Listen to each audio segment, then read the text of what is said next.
Welcome back to Torah on the Go. If you are on your Peloton, in the car, taking a break from work, we are glad that you are taking a break with us. I am sitting next to my colleague, dear friend, and recent Ramah Gala honoree, Rabbi Ed Feinstein. Yes, thank you. You brushing the confetti off my shoulders. No, it was the parade was wonderful. That's right. It was a special night for you and Nina. We were so proud. We were all so proud. Thank you so much. So to come back to our text, we are in the book of Exodus, in chapter 2, and we are going to talk about verses 11 through 15 today. Last episode, we talked about the introduction of the hero Moses, how he's put in a basket and he's put on the Nile River. He's picked up by the daughter of Pharaoh, and he is brought back to his mother, who raises him, brought back to the palace. And then the text of the Torah pivots, and it reads, Vayehi bayamim ahem, and it happened in those days, which is the Torah's way of saying, once upon a time, Vayehi bayamim ahem, there was an adolescent Moses, a teen Moses, that walked out into the world. And what did he see? What did he find? He found an Egyptian taskmaster beating a slave. Well, before that, let me take you back just one verse, right? First of all, the gap in the story between his infancy and his adolescence or his young adulthood belongs to Jeffrey Katzenberg of DreamWorks Studio. That's right. Because that's really the story of Prince of Egypt. It fits into that white space in the Torah there. Because we don't know what happened. We don't know how he was raised. And Prince of Egypt is an interesting midrash on how he was raised. But the question is, who is Moses? He's a man with two families. He is the son of slaves. He is the son of royalty. He lives in two homes. He was born and raised in his early years in the slave quarters, in the ghettos, as it were, of Egypt. And then he lives in the palace. He has two mothers. So the question is, what is his identity? And the Torah is very cagey, I think, in the way it identifies him. Because it says, Vayehi bayameh, in those days, he went out to his brethren. That's right. The Echav. And you don't know who. Who are his family? Right. Who does he identify with? The Egyptians or the Israelite slaves? And it says, Vayar b'sivlotam. He sees there. Now, the word sivlotam is a double entendre. It can either mean their labor or it can mean their suffering. So he's standing on the portico of the palace, and he sees 100,000 Israelite slaves building, pyramids and sphinxes and that sort of thing. The Egyptian in him sees a greater Egypt rising from the sands of the desert. That's the scene from the Charlton Heston Ten Commandments. Exactly. That's the exact scene. The Israelite in him sees the suffering of the slaves. And you don't know at that point in the story which he identifies with. Right. It's a suspenseful moment to see where it is. I think the best moment that I can think of, an analogy, because you and I love movies, is in Schindler's List. Right. The question in Schindler's List is, you introduce Oscar Schindler, played by Liam Neeson. In the beginning of the movie, he's a consummate player, manipulator, no morals whatsoever. And slowly, Oscar Schindler grows a soul. And the question is, where in the movie, where in the telling of the story, because Spielberg is also like the greatest storyteller of our generation, right, where does he grow his soul? Where does Moses awaken and see the suffering of slaves instead of the economic progress of Egypt? And in Schindler's List, it's clear, it's the scene where he's on the horse and he sees into the ghetto. There's the girl with the red dress. Yeah. He connects, and Spielberg wants you to connect. In the entire movie, black and white world, there's only one item that carries any color, yes, and that's that red coat, that red coat that identifies that young girl. And you can see that's Schindler's change. Here, you're right. If we were making a movie, does Moses walk out with his buddies from the palace? Right. Or does Moses go seek his buddies who are slaves to see what's happening, his family? His people. And I would argue that the reveal of who his brothers are, who his buddies are, with which family he identifies more closely, mm-hmm, is explained to us by his action. Okay. Right? And what is the action? He sees a taskmaster beating a slave. Moses the man who will ultimately become the author of the book of Devarim, a book of words, right? This long sermon, he simply strikes out. He lashes out and strikes the taskmaster with one punch, according to the Torah, with one verb. He hits him, kills him, buries him. Right.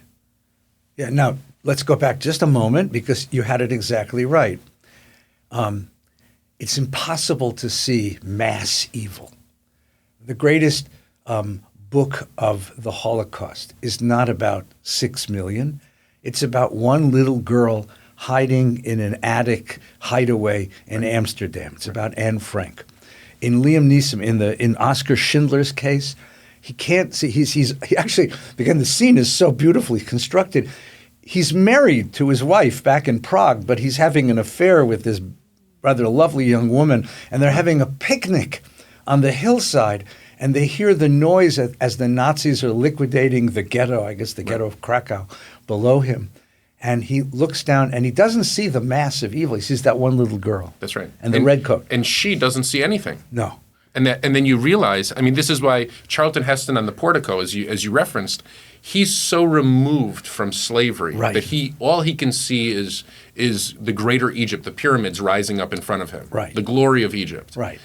But when he comes down into the swamps in the Ten Commandments, he sees it. He sees it. He sees the old. There's the great scene where Charlton Heston stands before the old man who is stomping in the mud. Right. Right. That's the scene where Charlton Heston recognizes what's happening is wrong. He grows a soul. He grows a soul. That's exactly right. One person. That's right. On a human level. And as you said in the Torah, Moshe sees one guy having the life beat out of him. I mean, there's thousands and thousands of slaves, and this is normal. And the amazing thing is that if you were an average Egyptian, what would you see? For an average Egyptian, a slave is not a human being. A slave is not even a person. A slave is an object. In other words, it's the functional equivalent of a guy changing a tire by the side of the road. And we used to have a television set that didn't have vertical hold. So if you wanted to watch the Dodgers on Channel 11, you had to give it a whack just in a certain spot. That's what it means to beat a slave. The slave has no value whatsoever. And yet, he sees that slave, and he identifies with him. He identifies the slave's humanity. He empathizes with his pain, and suddenly it becomes his problem. And as you said, the irony is, he's the Prince of Egypt. He could order the guy to stop. I mean, he has enormous power, but he has no words. He has no words. We'll soon learn that he has a speech impediment. We'll learn many times in the Torah that he has perhaps a rage issue. Yeah. He has a problem mitigating these feelings that he has in this moment, clearly. And then, I think this is one of the most richest paragraphs in the entire Torah, if we could call it a paragraph. And then the Torah immediately pivots to the next day or the next time that he comes out. Episode 2. Episode 2, that's exactly right. Without any reflection on what just occurred. Right. The Torah says, and now we'll tell you another time Moses came out the next day, and he sees 2 Hebrew slaves bickering.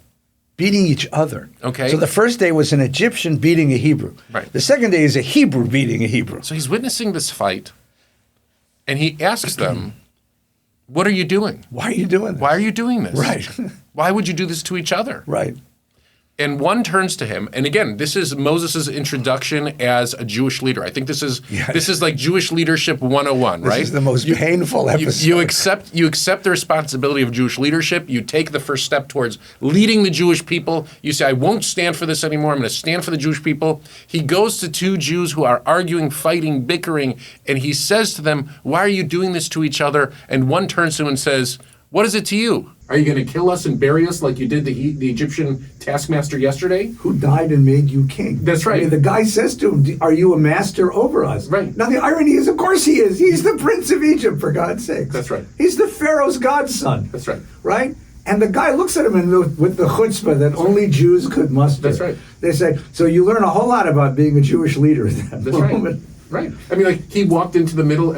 We don't know if this is the executive committee of the leadership of the slaves. We don't know if this is 2 random people that he bumps into, but they turn and lash out at him. Yeah. And just, I mean, he tries to separate it. They lash out at him. And because the Torah says noda hadavar, which is also, I really believe, a word play as well, right? Of course. Because the matter is known. What matter is known? What is known in that moment? Moses clearly becomes afraid because he runs away from Egypt. Yeah. Right? So is it known that he killed the Egyptian taskmaster? I think most people read the text like that. Is it known that Moses no longer will stand for slavery? Is it known that Moses has grown morally, ethically, in a way that Egypt will no longer tolerate him? Is it known to God? Because the next episode that we see, Moses is in Midian, and not long after. What is known to whom? And also noda hadavar, the word is known. Is it at this point that Moses begins to grasp language? That Moses needs language. He's always gotten by hitting people, by lashing out. All of a sudden, this is the beginning of his journey from he says to God at the burning bush, Lo ish devarim, I'm not a person of words. Yeah. He becomes the author of the book of Devarim. Noda hadavar is clearly part of that whole language. I want to just, I don't think it's a speech impediment. I know that's the tradition, Right. but I disagree with that. When at the burning bush he says, Lo ish devarim anochi, I think what he means is, I'm not a person who takes a public stand. I have nothing to say to the world. Yeah. I have no principles that I'm going to fight for and stand on. He's that kind of private person, the person who hides himself, doesn't want to be known as anything, as an advocate for anything. By killing the taskmaster on day one, the second day is noda hadavar, and you're exactly right, who knows what. He took a stand, and it surprised him, and suddenly he's embarrassed, he's afraid, because suddenly now he's outed. He has a principle. He has principles. Now, the irony is that Pharaoh is after him, and that's why he runs to Midian, but that doesn't make any sense. He's the Pharaoh's godson or grandson. Pharaoh could kill anyone he wanted. Right. I think it's much more internal than that. He's exposed, and he's embarrassed that somebody now sees his conscience and sees his heart, and he's going to cross that line and become someone who stands for something. And that can be very scary to someone, especially the first time you do it. He stands for something. And I'll just begin to conclude this teaching with this idea that I often bring up when I teach this text. Moses, in half of a sentence, runs away from Egypt out into the wilderness. Yeah. Right after noda hadavar, right after the matter is known. Could it be that any of the children of Israel could have walked out of Egypt? Not a single person stops him. There's no story of the challenge of him walking out. There's no border police. There's no border police. Right. There's no border police. Right. Between Egypt, we know from the rest of the Torah, between Egypt and the promised land of Israel, there is literally just wilderness. There's nothingness. Right. There is no army walking around protecting anything. Right. And so the idea that the matter is known is that it could be that Moses realizes he can no longer be here. He has to leave. Mm-hmm. And that was not an idea that was known to the Jewish people for all those years of slavery. Yeah. It takes one person to open their eyes and begin to think differently, Right. to inspire revolution or evolution, however we look at it. Right. That has to begin with one person. Right, and that's the right metaphor, because remember we talked last time that in chapter in chapter 1 of the story, the word ro'eh, or chapter 2 rather, right? Moses is introduced. The word ro'eh, resh aleph hey, that root in Hebrew which means to see, it occurs 11 times, right? First, it's the birth mother who sees the baby, and she knows she has to protect this kid, and she sees ki tovhu, there's something cosmic in him. And then it's the she puts him in the Nile, and it's the daughter of Pharaoh who's the only one who sees him there, and she picks him up and she sees that he's a baby, not an enemy, right? And then it's the midwives who see the children of Israel and protect them. Over and over and over again, this word ro'eh, meaning to see. What do you see? And it's here Moses sees the human suffering of Egypt. And he sees that he's called to do something. He sees his duty at that point. And that changes him. That completely changes him. And it's going to be a chapter later that God's going to see. That's right. First we see, then God sees. That's right. Right? Through our eyes, God sees the suffering of the people Israel, and that's going to begin. So the process of redemption begins by somebody opening their eyes. Right? There's a beautiful midrash. It's played in the Hasidic tradition that up until Moses will come back to Egypt as the liberator, the Israelites didn't know they were slaves. The deepest form of slavery is a slavery of the mind. Right. The deepest form of slavery is the slavery of the soul, so that the slave ultimately comes to accept his or her position as a slave and thinks that that's normal, that's natural, that's the way things have to be. There is no alternative. And so the story is that when Moses comes back and says to the people of Israel, I've come to redeem you, I've come to liberate you, I've come to save you, their answer is, from what? Right. Because they can't imagine that there's anything either alternative, there's nothing wrong, as it were. And slowly, he has to teach them that they're slaves. It's that opening of the eyes. In my family, as long as we're on movies, right? As long as we're on movies. So every Pesach for the last, so many years, The Matrix has come up. Because it's a perfect Pesach movie. Exactly right. Because there's a scene in The Matrix when the young hero, played by Keanu Reeves, is told, you have two choices. Yeah. You can go back to the life you're used to and we won't bother you again, or you can see the truth. Right. And I'm going to warn you, he says, the truth is really, really painful. And you have the blue pill or the red pill. Right.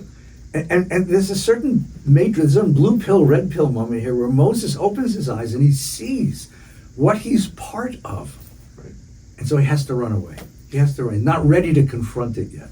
The way that we know that Moses is a great character, is such a great character, is we could talk about him in the context of Charlton Heston. We could talk about him in terms of Neo. We could talk Michael Corleone. We could talk, any great leader, any great movie can be applied and has a relationship with Moses because it all works. Well, we're here in Hollywood, so that's right. Our friends across the country need to know that you were a filmbackbender. It all works. You got into the rabbinate, so once a filmmaker. All works. I imagine Moses now doing that backbend that Keanu Reeves does in the movie to avoid Pharaoh. Right.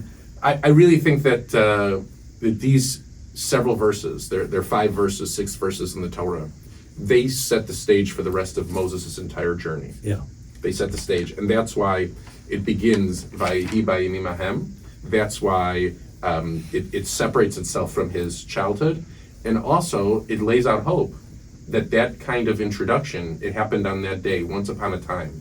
That could be any day for any of us. Right. On any day we can open our eyes and begin anew. Decide that we're about to take a stand, decide that something we have seen a million times before no longer works, and we're not going to tolerate it anymore. Yeah. So in one way to read this is that this is an introduction to his career. Each of these is a foreshadowing of the career he's going to have. He's going to fight the enemies of the people of Israel. He's going to settle the disputes and bring peace to the extent that he can within the community, and later he's going to bring liberation and the word of Torah. Remember that in the Talmud, the 3 great tasks of the rabbinic tradition, are to litigate the world, to solve conflict with Torah, right? To raise many students, and to build a fence around Torah, to expand the realm of Torah, and that's exactly what we see him doing in each of these episodes. Well, may that day happen for all of us. Yes, take the blue pill. Take the blue pill, exactly. Head down the rabbit hole. And when you find yourself sitting in front of Lawrence Fishburne, may we all make the right decision. Yes, amen. Amen. And we look forward to studying with you next time. If you have any suggestions or you have any questions for us, please feel free to submit them. Movie recommendations. Or movie references that you'd like us to discuss. Please submit them through the website. See you next time. Take care.